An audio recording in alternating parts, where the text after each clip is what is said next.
Tuesday practice, Jeff. How are the guys out there? We're good. I mean, we're a little hot, you know. We got lucky last night because it was pretty cool, and that was nice. And then today was, a little Stanley steamer. We pushed through it okay, and we'll see what the video shows.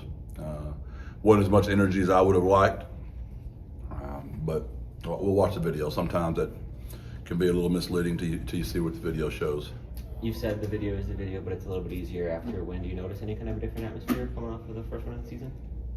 No. They just showed up and they're ready to go. We're pretty steady. We don't get real high, we don't get real low. I like this team. I like this team where we are. We've played a very tough schedule, I get it. We don't have the record that we want, but I like what they're about. I like how they show up, how they prepare, how they go out and get better each week. And we still got a lot of the season left in front of us. We just got to keep getting better, and maybe the injury bug will avoid us, and we can keep getting better. What are the biggest things that stand out about Colorado State between the lines and what they do well offensively, defensively? Well, their offense is very physical up front. Their O-line is as good as we played against. They've got really good tight ends. Their backs run very hard. Of course, the quarterback we have a ton of respect for. Won a state championship at Aledo. They bring in like a Wildcat quarterback in 12 that's also a great runner. No one stopped him yet either. Their receivers are athletic, and they make plays. Defensively, they do a fantastic job. They're really aggressive, get after you up front. They're a different kind of defense to prepare for. You don't see this very often, and so it's going to be a really challenge for us to get the scout team looks correctly, and to match up all the different looks that he gives. Special teams wise, those guys do a lot of things on special teams, and they're really good at it. They take a lot of pride in their work. Their kids play very hard. So all three units are very well coached. Jay's done a fantastic job there. The excitement he's brought that place. Their new stadium is incredibly beautiful. They're pouring a lot into the program right now. You hear their president speak. You hear their AD speak. You hear Jay speak. You can tell they're all very much aligned, and they're making a real run for this thing. And right now in college football, that's important because this game is getting really crazy quickly. But Colorado State's all in, and you can see that, and we're going to have our hands full, Saturday night. Is the elevation something you have to prepare for or plan around at all? Yeah, you can't ignore it. 6,034 feet. So that's a lot higher than us. So, you got to be hydrated. You got to play a bunch of players. We'll have oxygen on the sideline. We'll try to prepare our kids before we get there. I heard Jay say he considers UTSA one of the best G5 teams in the nation. What's your reaction when you hear something like that? Jay's a good friend of mine. We've known each other a long time. I have a lot of respect for Jay. When he was at Oklahoma, him and Coach Heupel were the coordinators there. They recruited a lot of our players, so we developed a really good relationship through the years. We worked together at the University of Texas. We stayed in touch through the years. His wife Kim. Jay and I we're just close. We went through a lot together. We're at the University of Texas. That was a tough couple of years for all of us. And went to Nevada, turned that place around. Went to Colorado State. He's done that. Stand-up guy. I like the way he does shop. So huge fan of Jay's. I appreciate the compliment, but I have the same respect for Jay and his program.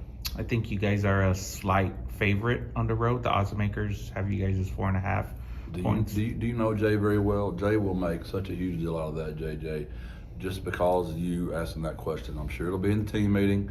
There's no way in heck we should be a favorite. All you Colorado State players that are watching this video right now, when Jay tries to show this, don't believe a word of it. It's going to be a heck of a game Saturday night. Jeff, we talked about all the new guys on defense coming together. How have you seen them mesh through a few games? What's your sort of overall progress report on that unit? I'm still wondering if Jay's for us or for Colorado State right now. So could you repeat the question right now? We've been talking. Because usually it's you trying to help the other team, sure, but tonight it's JJ. So I'm just trying to go ahead. What was the question? I'm sorry. We've just been talking for months about all the new guys on defense. I'm curious through 3 weeks, seeing them on the field, how it's coming together.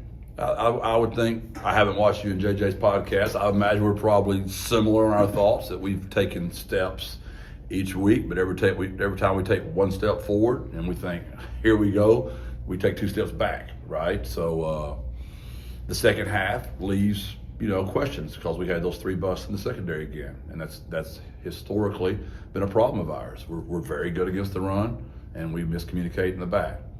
So that's what I'm seeing, but I do feel good about this group though. They're very intentional, I would say, attentive. I put two words together there, intentional and attentive. That probably could be a new word, JJ, if you want to add that. ChatGPT might tell me there already is a word. I have to check that out. But their attention to detail, it bothers them, and they take coaching, and we coach them hard. So I just think we're going to get it cleaned up, Greg. I really do believe that. You talked yesterday about the defensive line starters and kind of how that group shuffled just to kind of get a spark there. Do you see that with other groups, or do you think you'll continue to experiment on defense with that? No, we're now. Brandon Tucker played well Saturday at linebacker, and Blackshire couldn't play, and he went out there. That's always good. Nana's coming on. That's going to make Vic and Don. You just that good competition's always good. We've got really good nickels. I mean, we've got Pee Wee. We've got Chris Bryson, we've got Marcellus Wilkerson, we've got Bryce Graves. I mean, we're pretty stacked there. And our corners, we played 4 or 5 corners Saturday that all played a little bit better than the week before.